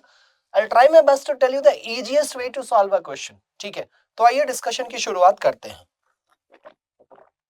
अगर हम पहले सवाल की बात करें तो पहला सवाल बिल्कुल बॉड मास पे बेस्ड था, जहां पे आपको चिन्हों को बदलना था और फिर इस बॉड मास की पद्धति को लगाना था। तो मैं इसमें आपका समय वेस्ट नहीं करना चाहता हूं, आंसर आप वेरीफाई करेंगे। ये सवाल सिंपल है। अगर आप गुणा 3 और गुणा 3 का मल्टीपल सोचे और यहाँ पे मल्टीप्लिकेशन बाय 3, तो जो आपको 108 तक लेके जाएगा, और 108 गुने 3 बिल्कुल ये हो रहा है, तो आप आगे बढ़ सकते हैं। अगेन अ सिंपल क्वेश्चन कि दो संख्याएं 2:3 के अनुपात में है, 2:3 के अनुपात में है। यदि दोनों संख्या में 15 जोड़ दिया जाए तो वैसे केस में आप x मानते हैं और दोनों संख्याओं में आप क्या कर रहे हैं? 15 जोड़ रहे हैं, और तब इनका जो अनुपात आपको मिल रहा है वो 11/14 मिल रहा है। क्रॉस मल्टीप्लाई कीजिए, 18x 15 चौके 60, 210, 33 x बराबर 165, 5x बराबर 10 इधर हो गया, 35 इधर हो गया, 45। x का मान आपको मिलता है 9, मतलब एक संख्या 18 और दूसरी है 27। छोटी बड़ी जो भी आपसे पूछे, ग्रेटर पूछा है, right answer would be C. Easy question. In a division sum, the divisor is 10 times the quotient and the 5 times remainder. Find if the remainder is 46, find the dividend. ठीक है, विभाजन योग में भाजक भागफल का 10 गुना है और शेष का 5 गुना है।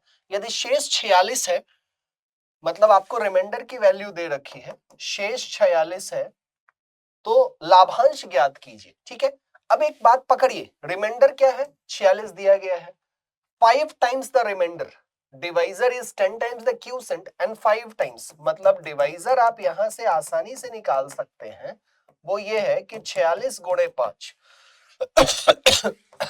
हासिल 3, 230, ये आपका डिवाइजर हो गया। अब यहां से आपको कहां पहुंचना है, डिविडेंड पे।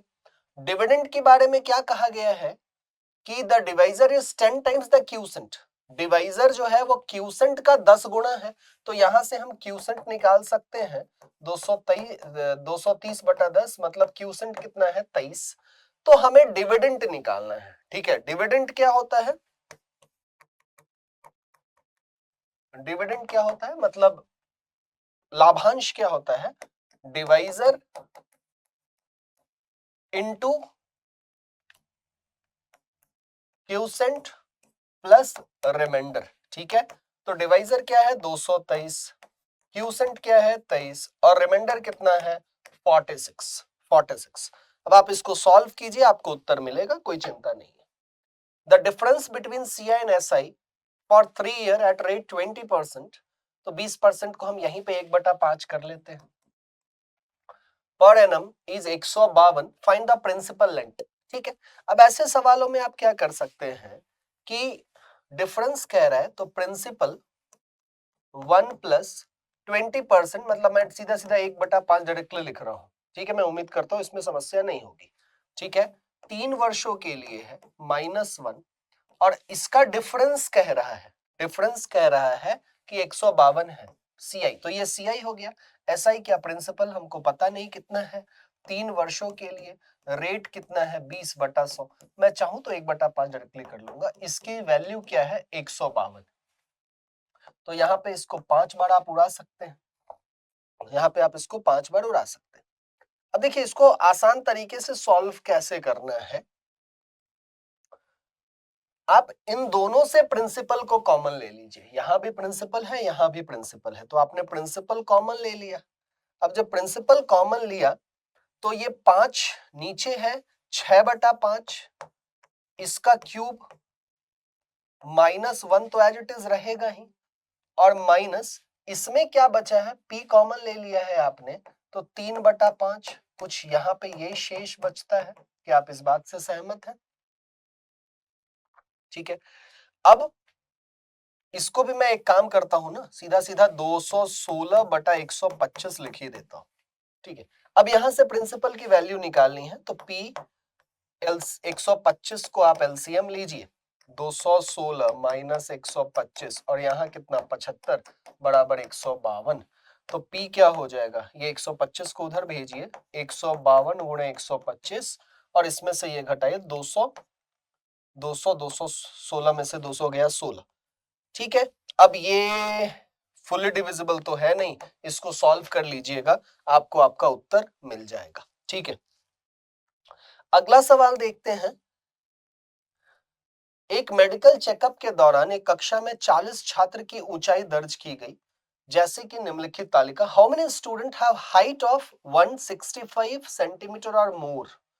थोड़ा सवाल को समझिए, बड़ा सुंदर, 165 या उससे अधिक, टेबल में क्या कहता है, 100 less than 155, less than 160, less than, मतलब क्या, हमको 165 से अधिक, 165 और 165 सेंटीमीटर या उससे अधिक चाहिए, और यहाँ पे क्या है, लेस की बात कर रहा है, यहाँ पे क्या कर रहा है, लेस की बात कर रहा है।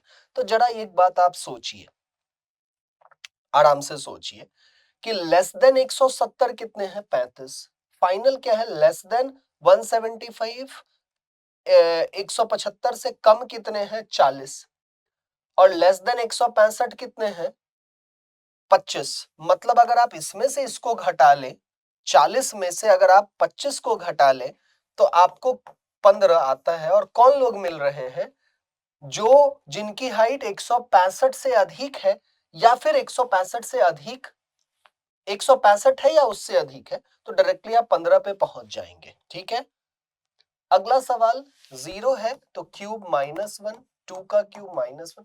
जब भी आपको 0 कहीं मिलता है बहुत संभावना है कि वो स्क्वायर क्यूब पे क्वेश्चंस बनते हैं। ठीक है, तो 216 - 1 215, सॉरी 7 का क्यूब -1 343 -1 342। अगला सवाल अगर आप देखते हैं तो एक सिंपल सा क्वेश्चन आपको दिख रहा है। सवाल कहता है कि इन ट्रायंगल ABC, तो ट्रायंगल है नहीं तो हमें कंस्ट्रक्शन करना होगा। एंगल A इज 90 डिग्री, ये 90 है तो इसको B मान लीजिए और इसको C मान लीजिए।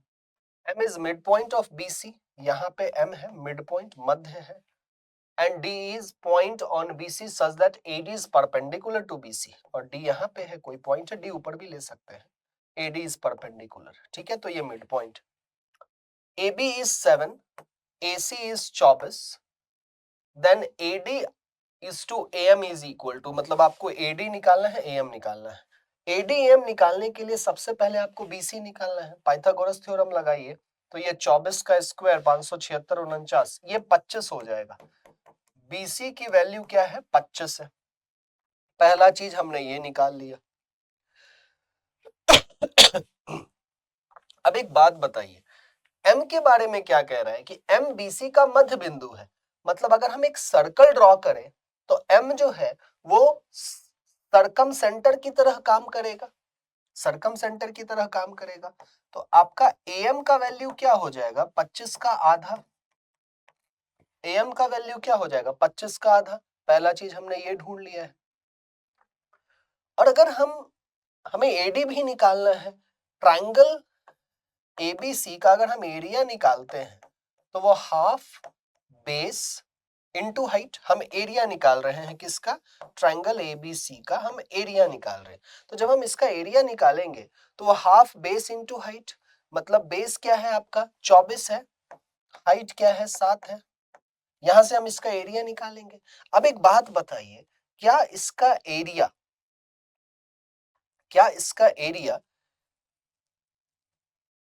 इसके भी तो बराबर होगा कि अगर ये बेस है और ये हाइट है AD हाइट है, ऐसा भी हो सकता है। तो that is equal to half into 25। अब हमने बेस 25 ले लिया और हाइट इसकी क्या है AD है, क्योंकि वो परपेंडिकुलर है। तो यहां से जब आप इसको सॉल्व करेंगे तो आपको AD की भी एक वैल्यू मिलेगी, आपको एक AD की वैल्यू मिल जाएगी। हाफ से हाफ गया तो यहाँ पे आपको AD क्या मिल रहा है 24 गुणे 7 बटा 25, 24 गुणे 7 बटा 25। तो आपको AM की वैल्यू दिख रही है और AD की वैल्यू दिख रही है, तो आपको इसका प्रोपोर्शनल निकालना रेशियो निकालना है। तो AD इज टू AM अगर हम करते हैं तो हमें क्या मिलेगा 24 गुणे 7, एज इट इज रखते हैं, अगर चलिए मल्टीप्लाई कर लेते हैं, 7 चौका 28 हासिल 2 168 है, कोई विकल्प है, D के साथ डायरेक्टली जा सकते हैं, कोई समस्या वाली बात नहीं है। अपॉन 25 इज टू 25 बटा 2। अब एक काम करो, डिवाइड करने से अच्छा क्या है, इसको 25 से गुणा कर दीजिए, इसको भी 25 से गुणा, 25 से 25 गया, ठीक है। तो ये 168 इज टू 625 बटा 2, मोटा मोटी आप कहां पे पहुंच जाएंगे, आप डी ऑप्शन के पास पहुंच जाएंगे। ठीक है, ठीक है, तो आप इस तरीके से भी इसको सॉल्व कर सकते थे। तो पूरा निकालने की खैर आवश्यकता नहीं, यहीं से आंसर आ रहा था। ठीक है, नहीं, ये कैसे, ये 2, अच्छा 2, ओके, देखिए फिर ये इंटू 5 के, ये 2 जो है इसको इधर भेज दीजिए, 2 को इधर भेज दीजिए, क्योंकि यहां तो आपको 625 मिल ही रहा है और ये 2 इधर भेज दीजिए। तो 150 गुना 2 318, मतलब 336, 336 और 625। ये बहुत मेजर मिस्टेक हो जाता, ठीक है, भारी मिस्टेक हो जाता, ब्लंडर हो जाता, बाल बाल बच गए। तो इस ट्यूब का ध्यान दीजिएगा।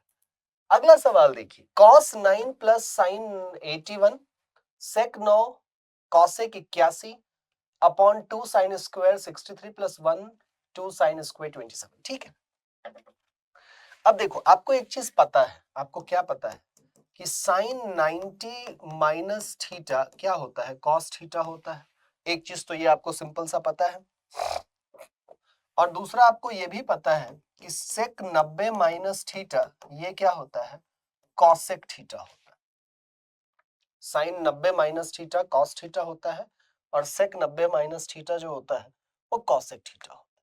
ठीक है, अब इस चीज को आप ऊपर से डालने की कोशिश कीजिए, तो क्या हम इसको 90 माइनस 81 लिखें, लिख सकते हैं। तो ये cos क्या हो गया, cos 9 हो गया, ठीक है, तो ये cos 9 हो गया और ये sec 9 हो गया, मतलब हमको सेम चीज मिल गया। तो हम इसको ऐसा लिख सकते हैं क्या कि ये क्या हो गया, 2 cos 9 डिग्री इंटू है, 2 कॉमन ही ले लो, इंटू sec 9, ऐसा लिख सकते हैं, ऐसा लिख सकते हैं। और नीचे देखिए 63 और 27 कितना होता है 90, फिर हम इसके साथ एक्सचेंज कर लेंगे, तो ये नीचे क्या हो जाएगा 2 और 2 इंटू 1 1, 2 इंटू 1 2 और प्लस 1 ये जो हमारा बचा, ये ऊपर वाली की वैल्यू क्या आपको मिल रही है कि ये 2 हो जाएगा, तो 2 गुणा 2 बटा 3 4 बटा 3 आपका वैल्यू जो यहाँ पे आपको मिलने वाला है। ठीक है, सिंपल सा काम। ओके, अब आगे बढ़िए। नेक्स्ट क्वेश्चन आपको कहता है कि cosec 85 plus theta minus sec 5 theta tan 55 plus theta cot 35 minus theta का मान आपको निकालना है। अगर आपने ये टेस्ट नहीं दिया है तो एक बार पहले ये टेस्ट दीजिए, और नहीं तो वीडियो को रोक के साथ साथ अटेम्प्ट करते चलिए, ये भी एक तरीका हो सकता है इसको करने का। अब देखिए, क्या मैं यहाँ पे ऐसा कर सकता हूं कि सेक को मैं कॉसेक में बदलूंगा, मतलब कॉसेक एज इट इज रहेगा 85 प्लस थीटा माइनस सेक को कॉसेक 90 माइनस 5। ठीक है, ऐसा कर सकते हैं क्या, ऐसा कर सकते हैं।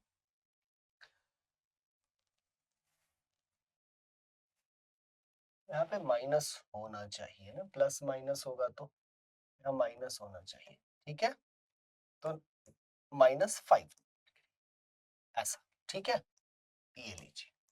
अब ठीक है, मतलब कॉसेक 90 माइनस जो डिग्री दिया गया था उसको हमने घटा लिया। अब tan को हम रहने देते हैं और कॉट को फिर वैसे ही कर लेंगे, तो ये क्या हुआ, tan 55 degree plus theta plus tan 90 minus 35 minus theta, ऐसा भी हम कर सकते हैं। अब इससे हमें फायदा क्या हुआ, बड़ा ही सुंदर सा फायदा हो गया है कि ये है cosec 85 degree plus theta minus 90 minus ये, मतलब ये कॉसेक 85 डिग्री और प्लस थीटा। तो देखिए इसको हमने काट दिया, ये क्या आया tan 55 डिग्री प्लस थीटा और प्लस tan,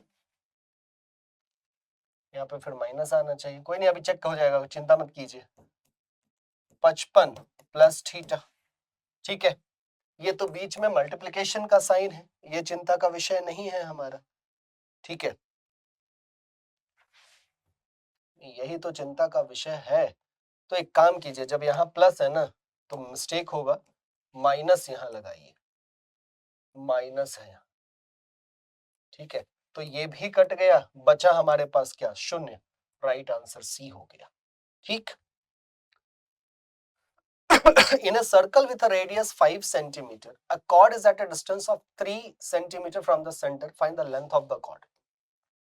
तो कोई वृत्त है जिसकी त्रिज्या 5 सेंटीमीटर वाले वृत्त की त्रिज्या, तो ये ऐसा है, O मान लेते हैं 3 सेंटीमीटर, ठीक है। तो ऐसा है, कुछ ऐसा केस है, ये 3 सेंटीमीटर है और ये 5 है और ये भी 5 है। आपको ये निकालना है, पाइथागोरस थ्योरम लगाइए। ये 5 है, ये 3 है, तो ये 4 हो जाएगा, तो ये भी 4 हो जाएगा, 4 + 4 8 हो जाएगा, बात खत्म। ठीक है। अगला सवाल कि पॉल्यूशन दिल्ली में यही चल रहा है, पॉपुलेशन को भी इंसान पॉल्यूशन पढ़ रहा है। एक शहर की आबादी में पहले वर्ष में 30% की वृद्धि हुई और अगले वर्ष में 15% की कमी हुई। वर्तमान संख्या 11,050 है, तो 2 वर्ष पहले शहर की जनसंख्या क्या थी? तो मान लीजिए कि 2 वर्ष पहले शहर की जनसंख्या कितनी थी? 100।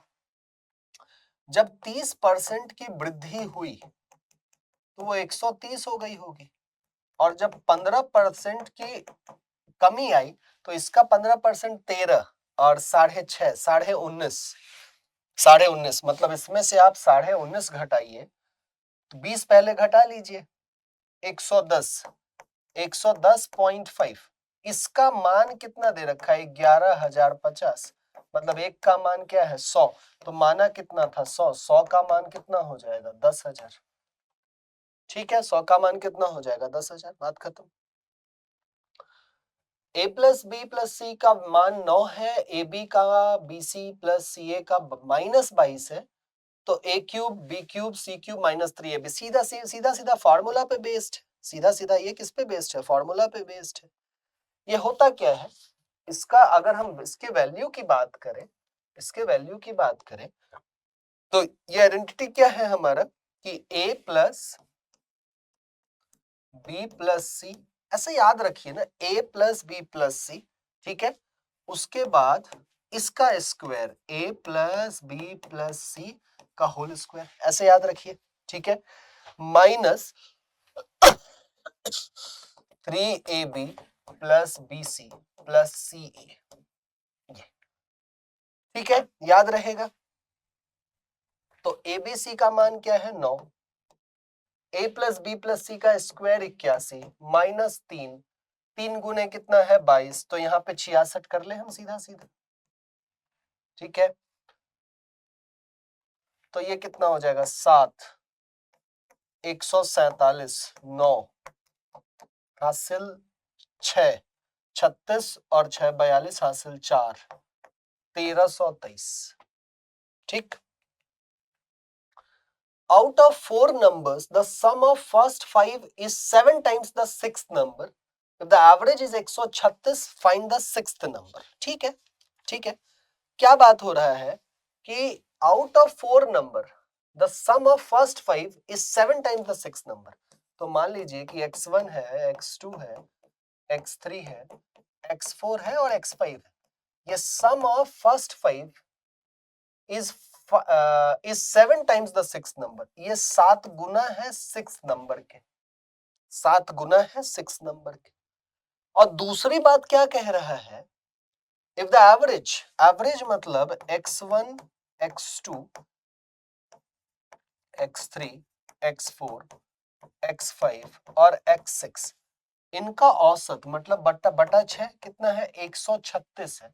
आपको छठा नंबर निकालना है। ठीक है भाई, देखिए यहां पे आपके पास इन 5 की वैल्यू क्या है?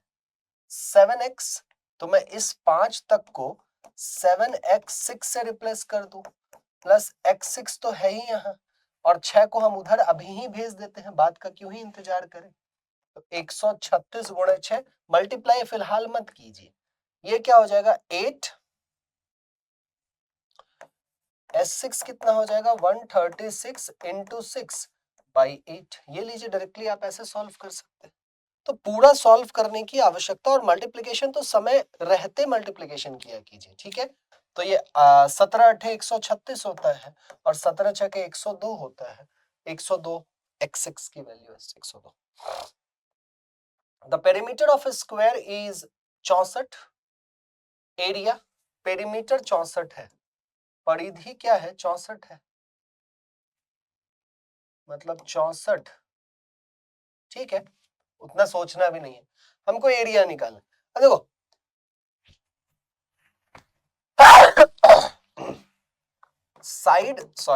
साइड मान लीजिए कि अगर ए है, परिधि क्या हो गया ए, मतलब 4a का वैल्यू क्या है 64, तो a का वैल्यू क्या है 16, हम ये निकाल सकते हैं। और हमको क्या निकालना है एरिया, स्क्वायर है तो 16 का स्क्वायर कीजिए 256 होता है, बात खत्म। वैसे भी नहीं करना था, 64 है बटा 4 कीजिए 16 और सीधा 16 को 16 से गुणा कीजिए, बात खत्म कीजिए। ये थोड़ा सा मैंने आपको एक प्रॉपर वे बताया। If a lies in the first quadrant, the positive होगा। 6 tan a बराबर 5, मतलब tan a क्या है 5 बटा 6 है। Value of 8 sin a minus 4 cos a और cos a plus 2 sin a, ठीक है, ठीक है। देखिए क्या कर सकते हैं,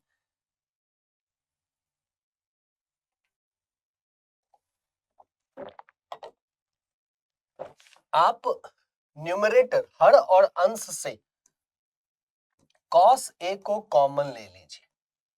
क्यों हम कॉमन लिए हैं, ताकि cos sin a upon cos a tan a, तो ऊपर अगर हम cos a कॉमन लेंगे तो 8 tan a आ गया और माइनस 4, क्योंकि cos a तो कॉमन लेकर काट चुके हैं न्यूमरेटर डिनोमिनेटर से, 1 प्लस 2 tan a, ऐसा मैं कह सकता हूं डायरेक्टली, ठीक है। अब आपको वैल्यू डालना है, तो tan a की वैल्यू क्या है 5 बटा 6 माइनस 4, 1 प्लस 2 इंटू 5 बटा 6, ये काटिए 3 बार में, ये 4 है और ये 3 है, ठीक है। 3 से 3 भी कट ही चुका है, थोड़ा ध्यान दीजिएगा। 20 बटा 3 माइनस 4, 1 प्लस 5 बटा 3, ठीक है। 3 से 3 काटा, लेकिन एलसीएम लीजिए तो नीचे 8 आएगा और 20 12 8, 8 बटा 8 1, राइट आंसर आपके सामने। अगला देखिए, अगला देखिए, x माइनस वाई के मान 4 है, एक्स वाई का मान 45 है, X cube minus Y cube का वैल्यू निकालना है, ठीक है, ठीक है।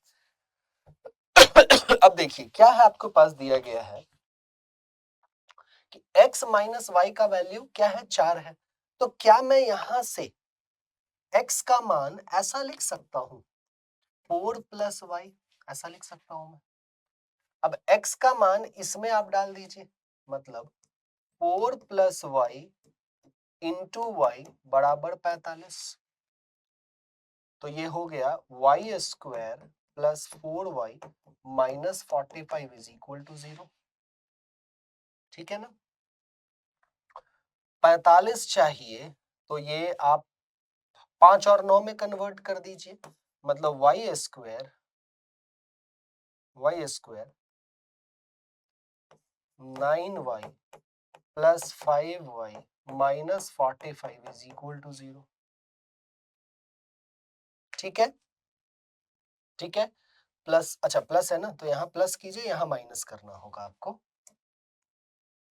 क्योंकि आपको यहाँ माइनस 4y चाहिए ना, y कॉमन लीजिए, y कॉमन लेंगे आप तो y प्लस 9 माइनस 5 कॉमन लेंगे तो y plus 9 is equal to 0।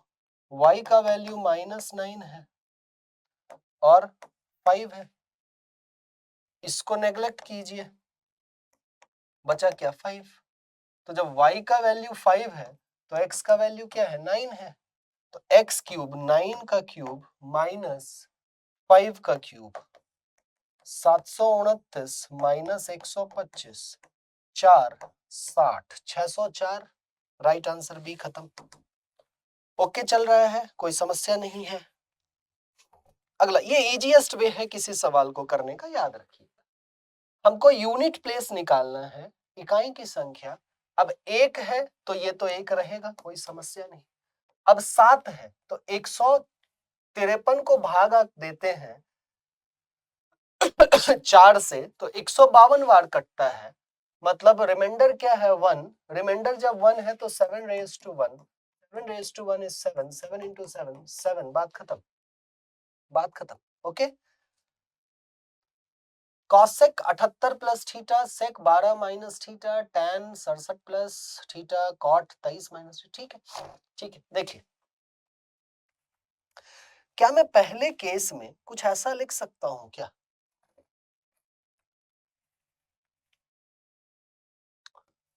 Cosec 90 minus 78 plus theta, क्यों लिख रहे हैं, ताकि हम सेक पे पहुंच जाएं, और sec 12 minus theta as it is रहे। ऐसा कारण समझ में मैं उम्मीद करता हूं आपको आया होगा, कारण मैं उम्मीद करता हूं आपको आया होगा, ताकि हम 78 पे पहुंच जाए। ठीक है, तो यहाँ तो 12 रखिए ना आप, 12 रखिए, ठीक है, माइनस इधर कीजिए, tan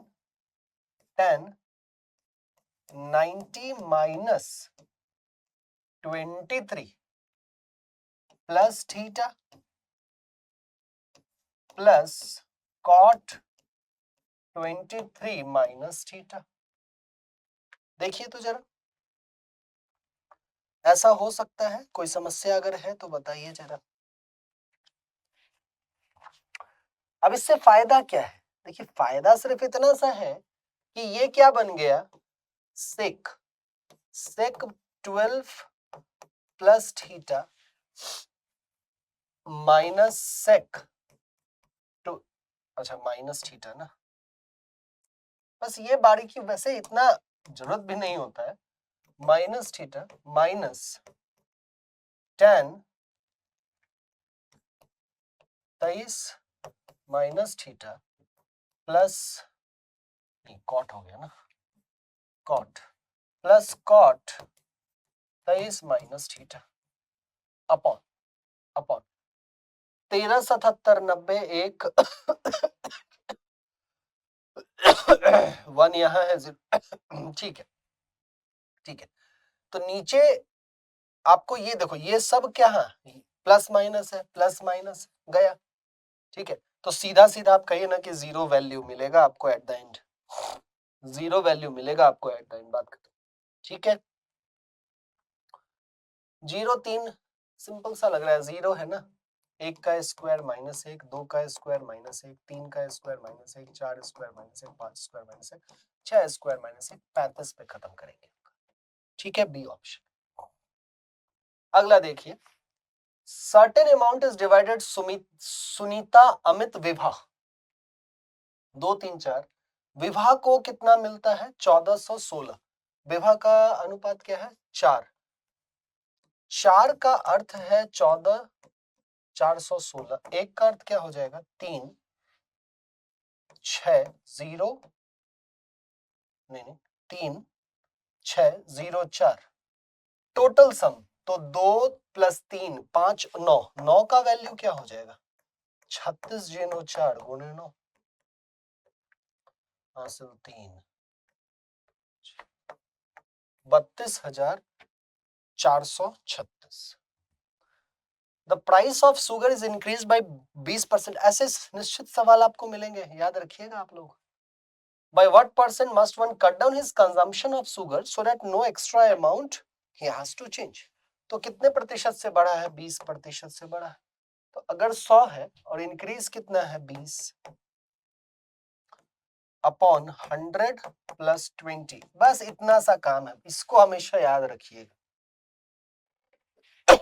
आपको सिंपल सिंपल क्या करना होगा, जो भी इंक्रीज हुआ है उतना मल्टीप्लाई कीजिएगा और ऐड कीजिएगा, तो 2000 अपॉन 120, ये गया 12 से काटिए 16, 2/, ठीक है, ठीक है।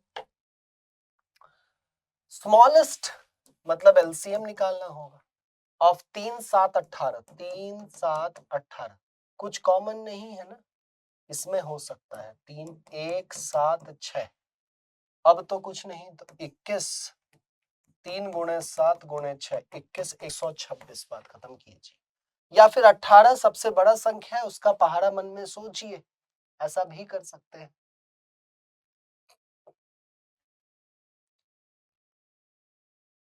एक ये भी तरीका होता है जो आप यूज कर सकते हैं। ठीक है, अगले सवाल पे चले। 10% मतलब पानी कितना है, वाटर कितना है 4, मिल्क कितना है 36, क्योंकि 10% है सॉल्यूशन में। 10 litre of water is added, पानी 10 और आप जोड़ दिए, मतलब पानी हो गया 14। पूरा जो सॉल्यूशन हमारा था 40, उसमें आपने 10 डाला है ना, तो ये भी कितना हो गया 50। मिल्क की मात्रा तो उतनी ही रहेगी।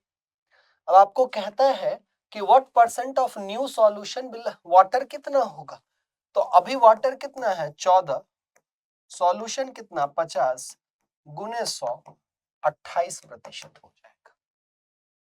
ठीक है, given DE is parallel to BC, ठीक है।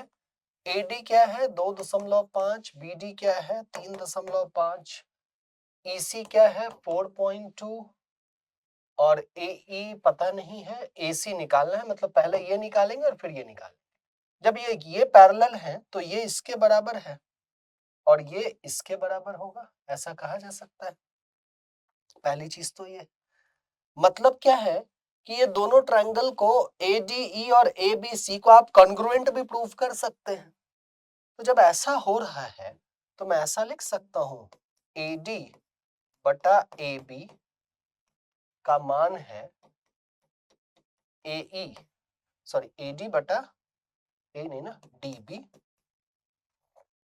ये किसके बराबर है, ये किसके बराबर है EC के बराबर है, ऐसा लिखा जा सकता है। अब जब हम ऐसा लिखने में सक्षम हैं, जब हम लोग ऐसा लिखने में सक्षम हैं, तो हमें क्या करना है, वैल्यू पुट करना है 2.5 3.5 AE अपॉन 4.2, यहां से AE का वैल्यू निकालिए 2.5 4.2 3.5, पॉइंट से पॉइंट उड़ाइए, 7 से 5 बार में, 7 से 6 बार में, इसको यहां से उड़ा के 10 यहां कीजिए, 5 बार में, ये 2 बार में, ये 3 बार में, मतलब AE का मान हमने निकाल लिया 3, तो ये कितना हो जाएगा 7.2, ये लीजिए खत्म। ओके अगला सवाल, 6 टाइपिक्स कैन टाइप 16 दिन, 6 लोग 16 दिन में, 4 लोग कितना दिन में, डे निकालना है 4 24 दिन, बात खत्म। The curved area of hemisphere with a radius 7 take 27/5, आपको कर्व्ड एरिया निकालना है। कर्व्ड एरिया क्या होता है 2 पाई r स्क्वायर, 2 गुणे 22/7, r क्या है 7 से उड़ा दीजिए, 44 गुणे 7 28 हासिल 2 308।